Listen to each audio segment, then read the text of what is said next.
আমি আপনাদেরকে পরামর্শ দিই, যদি কেউ টেনশন ফ্রি লাইফ লিড করতে চান, এখন আমাদের এই পরিবার, সমাজ, অর্থনীতি, ব্যক্তি জীবন, রাষ্ট্রীয় জীবন একটা টেনশন না, একটা চাপ, মানসিক চাপ, টেনশন, উদ্বিগ্নতা সব জায়গায় না। টেনশন ফ্রি লাইফ লিড করতে চাইলে বেশি বেশি দরুদ পড়তে হয়। কি করতে হয়? দরুদ পড়তে হয়। বলতে হয় আল্লাহুম্মা সাল্লি আলা মুহাম্মদ ওয়া আলা আলি মুহাম্মদ কামা সাল্লাইতা আলা ইব্রাহিম ওয়া আলা আলি ইব্রাহিম ইন্নাকা হামিদুম মাজিদ। এরপরে পরের অংশটুকু যেটা আপনারা নামাজে পড়েন, এই নামাজে যেটা পড়েন এটা হলো দরুদে ইব্রাহিম। কি নাম? দরুদে ইব্রাহিম। এখন কেন দরুদে ইব্রাহিম সেটা আমি একটু পরে ব্যাখ্যা করছি। এই দরুদটা সবচেয়ে সেরা দরুদ। এই দরুদ একবার পড়লেই 10টা নেকি হবে, 10টা গুনাহ মাফ হবে, 10 বার আল্লাহ রহম করবেন, মর্যাদার স্তর 10 গুণ বেড়ে যাবে ইনশাআল্লাহ। এবং সকালে এবং সন্ধ্যায় যে 10 বার করে দরুদ পড়বে, সকালে এবং সন্ধ্যায় কয়বার পড়ে ভাই? তার জন্য বিশেষ একটা ফজিলত আছে, বলে দেব। সেটা হলো আমাদের নবী মুহাম্মদ সাল্লাল্লাহু আলাইহি ওয়াসাল্লাম ওই ব্যক্তির জন্য কাল কিয়ামতের মাঠে সুপারিশ করবেন ইনশাআল্লাহ। নবীর সুপারিশ যে পাবে সে জান্নাতে যাবে না জাহান্নামে যাবে? জান্নাতে যাওয়ার একটা সহজ রাস্তা বলে দিলাম। নবীর সুন্নত অনুযায়ী জীবন যাপন করবেন, এটা তো অবশ্যই করবেন, এবং সকাল সন্ধ্যায় 10 বার করে দরুদ পাঠ করবেন। পারা যাবে ইনশাআল্লাহ। আমি লেকচার দিলে কিছু ওয়াদা নেই, আসবো, আলোচনা করব, চলে যাব, এটা হলো কিছু কিছু ওয়াদা করবেন, নিয়াত করবেন, 1 বছরের জ্ঞানের খোরাক নেবেন, 1 বছর আমল করবেন, ইনশাল্লাহ পরের বছর আবার দেখা হবে। আজকে প্রথম আমল কি দিলাম? সকাল সন্ধ্যায় কমপক্ষে 10 বার করে দরুদ শরীফ পড়তে হবে। রাজি আছেন ইনশাল্লাহ? কি ফজিলত তাও তো জানলেন। ফজিলত জেনে আমল করার ব্যাপারে একটা আয়াতই আছে কোরআনে, যারা মুমিন তারা বলে যে সামি'না ওয়া আতা'না। আমরা শুনলাম, জানলাম, মানলাম, শুনলাম, মানলাম। আমার তো এমনও মনে আছে, এগুলো স্মৃতি থেকে বলছি আর কি, আমার এখনো মনে আছে যে আমি আমার স্ত্রীকে নিয়ে রাস্তায় রাস্তায় বাড়ি ভাড়া খুঁজতাম এক সময়। মানুষ আমাদেরকে বাড়ি ভাড়া দিত না। বিশ্বাস করছে না? কেন দিত না? কারণ আমার গায়ে সুন্নতি লেবাস ছিল আর আমার স্ত্রীর গায়ে খাস পর্দা ছিল। বাড়ি ভাড়া দেওয়ার আগে খুব গড় করে প্রশ্ন করত, কোথা থেকে আসছেন, কি দরকার, কোথায় চাকরি করেন, কি করবেন, মানে আতঙ্ক একটা। না জানি কোন গ্রহের মানুষ আমরা, ও বাড়িতে না জানি কি করব। এই যে একটা ভাইব ছড়িয়ে দেওয়া হয়েছে সমাজের মধ্যে, দাড়ি, টুপি, পাগড়ি, জুব্বা, বোরখা, এগুলোর দিকে মানুষ যে একটা সন্দেহের চোখে তাকাচ্ছে, এই যে একটা ফ্লো, একটা ভাইব সৃষ্টি করা হয়েছে, আপনাদের কি মনে হয় না এটি ইসলামের বিরুদ্ধে চক্রান্ত হচ্ছে? দাড়ি, টুপি, পাগড়ি, জুব্বা, বোরখাওয়ালা মানুষটাই সারা দুনিয়ার সব অপকর্ম করে বেড়ায়। মিডিয়ার মধ্য দিয়ে, প্রযুক্তির মধ্য দিয়ে, নিজস্ব প্রিন্ট এবং ইলেকট্রনিক মিডিয়াগুলোর মধ্য দিয়ে সারা বিশ্বে ছড়িয়ে দেওয়া হয়েছে সবচেয়ে খারাপ মানুষ মনে হয় মুসলমানরাই, তাই না? যত বাঁকা দৃষ্টি শুধু দাড়ি, টুপি, পাগড়ি, বোরখা, এগুলোর পেছন। ঢাকা শহর ভূমিকম্প প্রবণ এলাকা না? ভূমিকম্পের যে পাপগুলা, সেই পাপগুলো আমি কিন্তু একটা লেকচার আলোচনা করে আসছি সিলেটে, দেখে নিন অনলাইনে। 15টা থেকে 20টা পাপ আছে। এই পাপগুলোতে যখন একটা জাতি লিপ্ত হয়, আল্লাহর পক্ষ থেকে আযাব আসে। কয়েকটা কথা বলছি। পাপগুলোর মধ্যে একটা হচ্ছে যে যখন মানুষ বস্তুবাদী হয়, বেশি বস্তুবাদী মানে দুনিয়া নিয়ে খুব বেশি ব্যস্ত, পরকালের ফিকির কম, আল্লাহকে ভুলে গেছে। তারপরে যখন আমানত উঠে যায়, আমানত কি হয়? উঠে যায়। তারপর যখন গনিমতের মাল মনে করে আমানত মানুষ খেয়ে ফেলতেছে, আমানত রাখা হয়েছে, গনিমতের মাল মনে করে খেয়ে ফেল। যখন মানুষ এই মাকে কষ্ট দেয়, মাকে কষ্ট দিয়ে মানে মায়ের সাথে খারাপ ব্যবহার করে, বউয়ের আঁচল ধরে বসে থাকে। যখন মানুষ বাবাকে দূরে ঠেলে দেয় আর বন্ধু বান্ধবকে কাছে টেনে নেয়। তারপরে আছে যখন গান বাজনা, বাদ্যযন্ত্র বেশি হয়, মানুষের কানের কাছে যখন বাদ্যযন্ত্র বাজতে থাকে, মানে হেডফোন দিয়ে গান শুনছেন, এখন কানের কাছে বাদ্যযন্ত্র বাজছে। যখন জেনা বেশি বেড়ে যায়, অশ্লীলতা বেশি বেড়ে যায়, ব্যভিচার বেড়ে যায়, এই পাপগুলো যখন বেড়ে যায় এবং গায়িকা নর্তকীর যে সংখ্যা বেড়ে যায়, প্রতিটা কথা আরবি দিয়ে বলা আছে, আমি বলতে গেলে টাইম যেত, আমি শর্ট করে বললাম।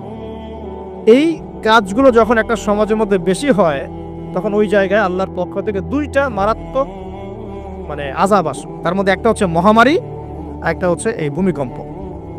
আর ভূমিকম্পের সাথে চলে আসে ভূমি ধস, মানে ভূমি ধসে যায় এবং চেহারার আকৃতি পরিবর্তন হয়। আর একটা কি, হ্যাঁ, গরম বাতাসের আযাব আসে। এই গরম বাতাসের আযাবটা এখন আসে নাই, কিন্তু আমি শেষ জামানার হাদিসগুলো টুকটাক গবেষণা করে মনে হচ্ছে অচিরে গরম বাতাসের একটা আযাব আসবে বিশ্বের দিকে। এবং নাসাও এটা নিয়ে গবেষণা করছে অলরেডি। সূর্যের মধ্যে অনেক রকম বিক্রিয়া হচ্ছে, তেজস্ক্রিয় বিক্রিয়া হচ্ছে ইত্যাদি, হিলিয়াম গ্যাসের অনেক বিস্ফোরণ হচ্ছে। এগুলোর ওয়েভ বা ফ্লোটা আস্তে আস্তে পৃথিবীর দিকে ধেয়ে আসবে। নবীজি বলেছেন ফালিয়ারতাকিবু ইনদা যালিকা রিহান হামরা। এই রিহান হামরা কথাটা এই হাদিসের মধ্যে আছে। তিরমিজির 2211 নম্বর হাদিস এটা আছে। গরম বাতাস ধেয়ে আসবে পৃথিবীর দিকে, গরম বাতাসের আযাব, গরম বাতাসের আযাব আসবে। ওয়াজালজালা এবং ভূমিকম্প। অন্য হাদিসে আসছে সানাওয়াতু জালাজির, ভূমিকম্পের বছরগুলো। আর আসছে মুতানুন শাদীদ, বড় মহামারী। আর খাসফুন মানে যে জমিন ধসে যাওয়া, মাসখান মানে চেহারা আকৃতি বিকৃত হয়ে যাবে। আর কজফান একটা আছে, কজফান মানে পাথরের বৃষ্টি বর্ষিত হবে। এই আযাবগুলো কখন আসে? এই পাপগুলোতে মানুষ যখন লিপ্ত হয়। আর আমাকে বলেন দেখি, এই পাপগুলোতে আমরা কম বেশি লিপ্ত আছে কি নাই? বড় বড় বস্তুবাদী শহরগুলোতে এই পাপগুলো বেশি না? এখানে মানুষ ওই হাদিসের উপর আমল করছে। এখন কোন হাদিস?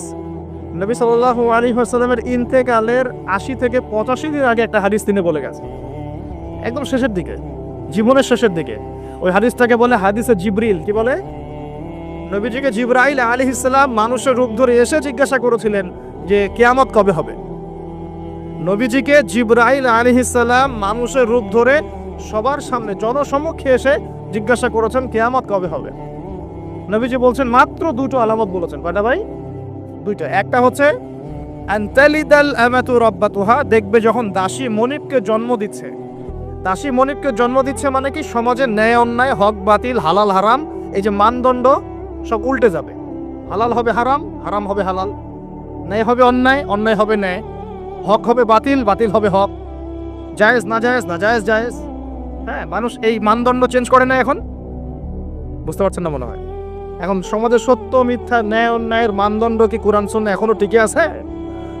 এখন মানুষ নিজে যেটা ন্যায় মনে করে সেটাই ন্যায়, নিজে যেটাকে অন্যায় মনে করে সেটা অন্যায়, নিজে যেটাকে ভালো মনে করে সেটা ভালো, নিজে যেটাকে খারাপ মনে করে সেটা খারাপ। আল্লাহ যেটাকে হালাল করে দিয়েছেন মানুষ হারাম করে নিচ্ছে, আল্লাহ হারাম করে দিয়েছেন মানুষকে হালাল করে নিচ্ছে। হচ্ছে কি না এগুলা? এই যুগ চলে আসে নাই যে দাসী মনিবকে জন্ম দিচ্ছে না? মানে মানদণ্ড উল্টে গেছে। আবার কথা কি বুঝতে পারেন? মানদণ্ড উল্টে গেছে, জিনিস ভালো মন্দের, ন্যায় অন্যায়, হক বাতিলের মানদণ্ড উল্টে গেছে। বলেন তো সত্য মিথ্যার মানদণ্ড কি? আমার বুদ্ধি না আল্লাহর ওহী? কোনটা?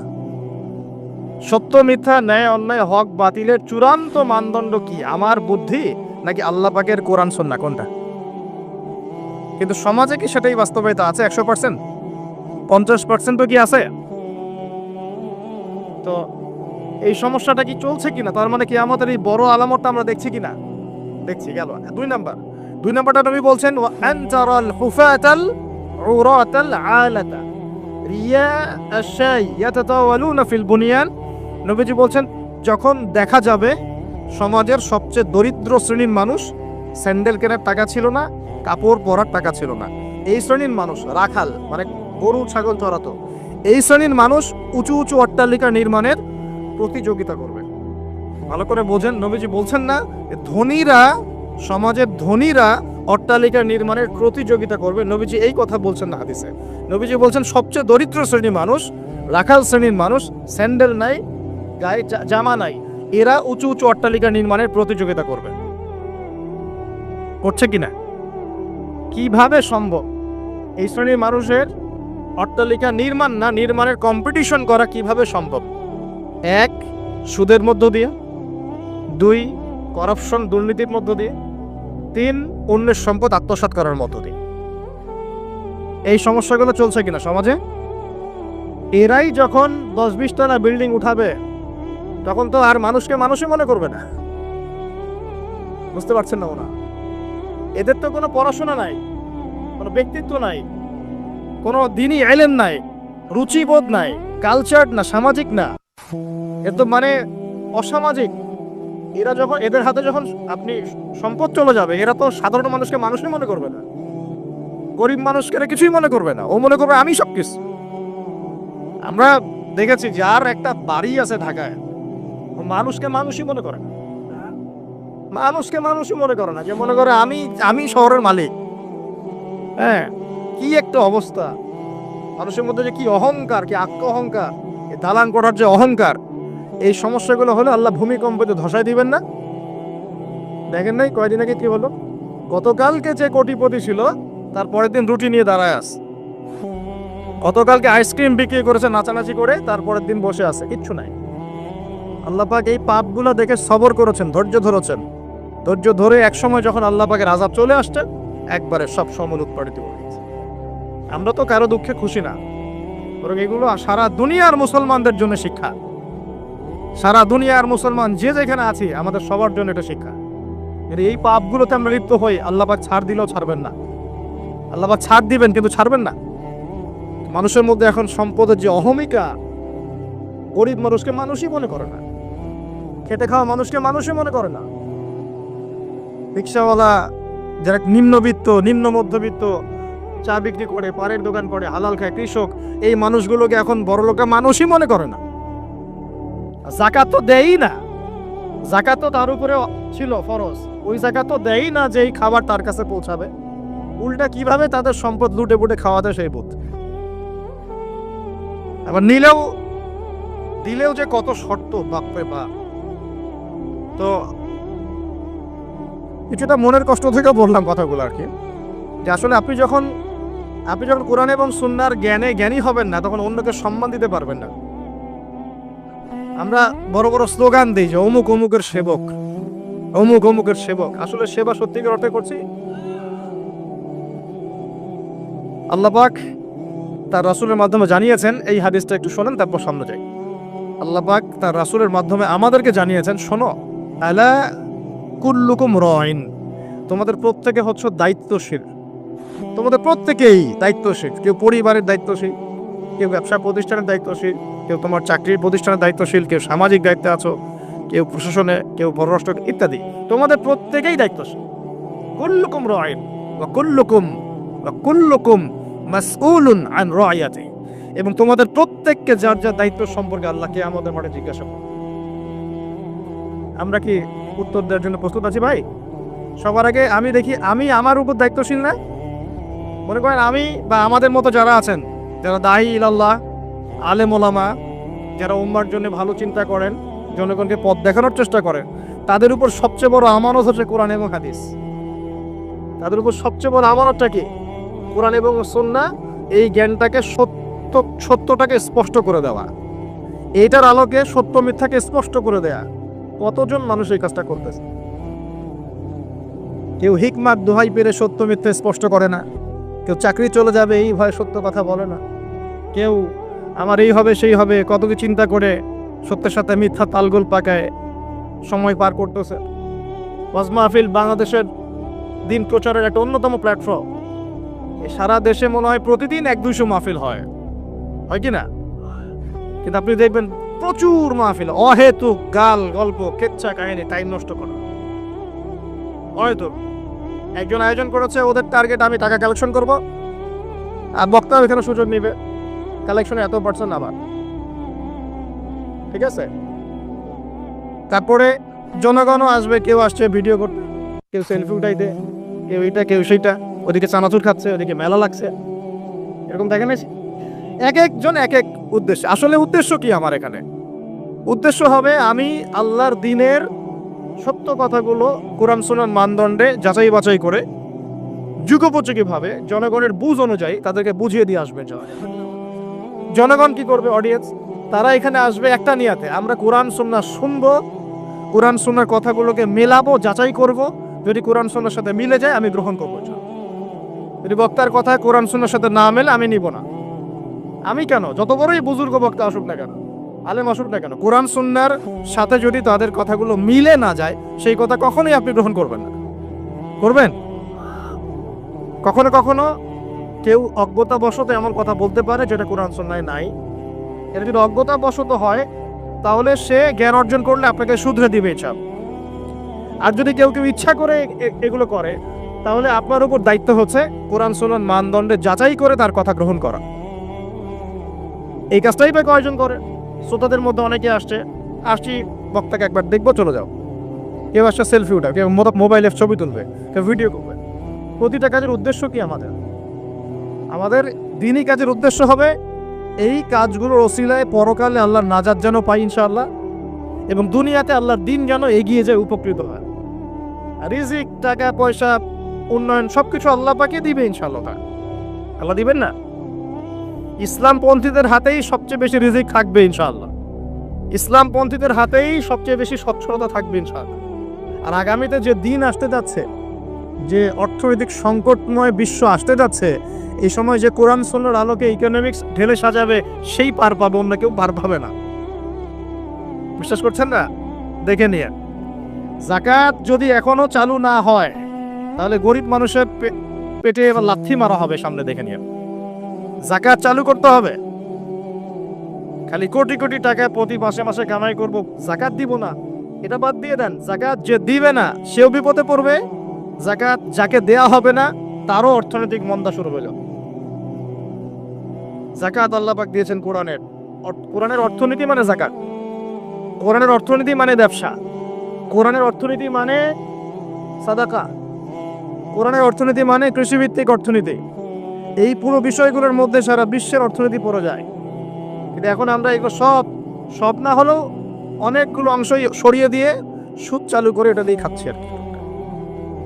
সুদের পরিণাম ধ্বংস হবেই হবে, আজকার কালো সুদ ধ্বংস হবেই হবে। সারা দুনিয়া এখন দেখছে যে সুদ কিভাবে ধ্বংস হয়। সারা দুনিয়া এখন দেখছে সুদ কিভাবে ধ্বংস হবে। মনে রাখবেন, এর ফলে শুধু এক শ্রেণীর মানুষই লাভবান হবে। কোন শ্রেণী? যারা বুর্জোয়া শ্রেণী, যারা পুঁজিবাদী শ্রেণী, যারা ধনিক শ্রেণী, যাদের হাতে সম্পত্তি কুণ্ঠিগত থাকবে, এরা হয়তো পার পেয়ে যাবে এই দুনিয়াতে। কিন্তু মধ্যবিত্ত শ্রেণী আর নিম্ন মধ্যবিত্ত শ্রেণীর জীবনে এমন দুর্ভোগ নেমে আসবে সামনে, দেখে নিন কি হয়। সুদের পরিণতি হচ্ছে ধ্বংস। সুদের পরিণতি মানেই ধ্বংস। সুদ যখন চালু হবে তখন আল্লাহ পাক কোরআনে বলছেন, ও যে ব্যক্তি সুদ খেলো সে যেন আমার এবং আমার নবীর সাথে যুদ্ধ করলো। একটা বলি তাহলে বুঝবেন। সূরা বাকারায় 279-80 এর দূরের দিকে আছে, 79-80 আছে। আল্লাহ পাক বলছেন, ইয়া আইয়ুহাল্লাযীনা আমানু, হে মুমিনগণ, ইত্তাকুল্লাহ, তোমরা আল্লাহকে ভয় করো। আল্লাহর কথা সহজ না? তোমরা আল্লাহকে ভয় করো। ওয়াযারু মা বাকিয়া মিনার রিবা, সুদ ছেড়ে দাও। সুদের অবশিষ্ট অংশ ছেড়ে দাও মানে সুদ ছেড়ে দাও। ওয়া ইল্লাম তাফআলু, যদি তোমরা সুদ না ছাড়ো, ফাআযানু বিহারবিন মিনাল্লাহি ওয়া রাসূলিহি, তাহলে আল্লাহ এবং তার রাসূলের সাথে যুদ্ধের ঘোষণা শুনে রাখো। কার কথা এটা? আমি বানিয়ে বললাম? আপনার কিতাব। এই কিতাব আপনার বাসায় নাই? আপনি কি এই কিতাবের জন্য জীবন দিতে চান না? যখন এই কিতাবকে কেউ অবমাননা করে, আপনার তো গা জ্বলে, হৃদয় রক্তক্ষরণ হয়। কয়েকদিন আগে ওই যে সুইডেন না ডেনমার্ক, হ্যাঁ, আমি নামও ভুলে গেছি, ভুলে যাওয়াই ভালো। এগুলো মনে রাখাই খারাপ, কারণ এদেরকে মনে রাখে কি হবে। তো সেখানে কোরআনকে অবমাননা করেছে, কোরআন পুড়িয়ে দিয়েছে, পরে দেখেছেন তো, তখন আপনার খারাপ লাগে নাই? একটু খারাপ লাগে নাই ভাই? কষ্ট হয় নাই? যদি সে আপনার ছেলে হতো, আপনি কি করতেন বলেন? আপনার ছেলে যদি কোরআন পড়িয়ে দিত, কি করতেন?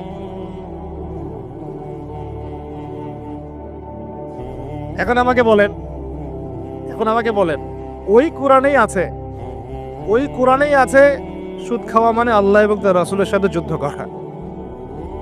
আমি আর আপনি যে মানছি না, এখন আমাদের কি হবে বলেন? সে তো অমুসলিম, কোরআনে কি আছে জানেই না বেচারা।